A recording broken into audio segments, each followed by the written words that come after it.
اشفاق احمد رحمۃ اللہ علیہ فرماتے ہیں کہ جس چھاؤں سے عزت نفس زخمی ہو اس چھاؤں سے دھوپ ہی بہتر ہے۔ ایک عام مشاہدہ ہے کہ اکثر لوگ ہر کام میں نفع نقصان دیکھتے ہیں، دولت کمانے کی دوڑ میں دوسروں سے آگے نکلنا چاہتے ہیں،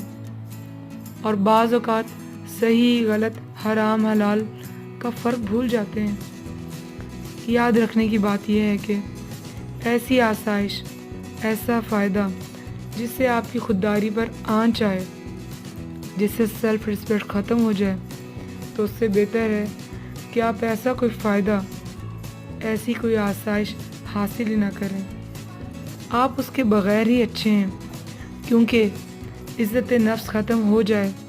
تو پھر ضمیر بھی مردہ ہو جاتا ہے۔ ایک اور جگہ اشفاق احمد رحمۃ اللہ علیہ فرماتے ہیں کہ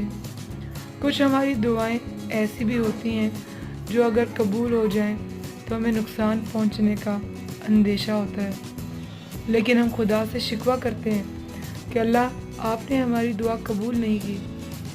بلکہ جب آپ دعا کریں اس میں یہ جملہ ضرور شامل کریں: اے اللہ ہمیں وہ عطا فرما جو ہمارے حق میں بہتر ہے۔ ایسا بھی ہوتا ہے کہ خدا ہمیں پھولوں سے بھرا ٹوکرا عطا کرنے کے موڈ میں ہوتا ہے اور ہم صرف ایک پھول کی ضد لگا کر بیٹھ جاتے ہیں۔ بحیثیت اہل ایمان ہمارا اللہ پر کامل یقین ہونا چاہیے کہ وہ ہمارے حق میں بہتر کرے گا۔ اللہ سے ضرور مانگیں، گر گڑائیں، سجدہ ریز ہوں، لیکن یاد رکھیں اللہ سے ضد نہ کریں۔ اگر دعا میں کچھ مانگیں اور آپ کی مرضی کے مطابق ہو جائے تو پروردگار عالم کا بہت شکر ادا کریں، اور اگر وہ عطا نہ کرے تو اور زیادہ شکر ادا کریں، کیونکہ اب جو آپ کے حق میں ہوگا وہ اللہ کی مرضی سے ہوگا، جو آپ کی مرضی سے کہیں گنا بہتر ہے۔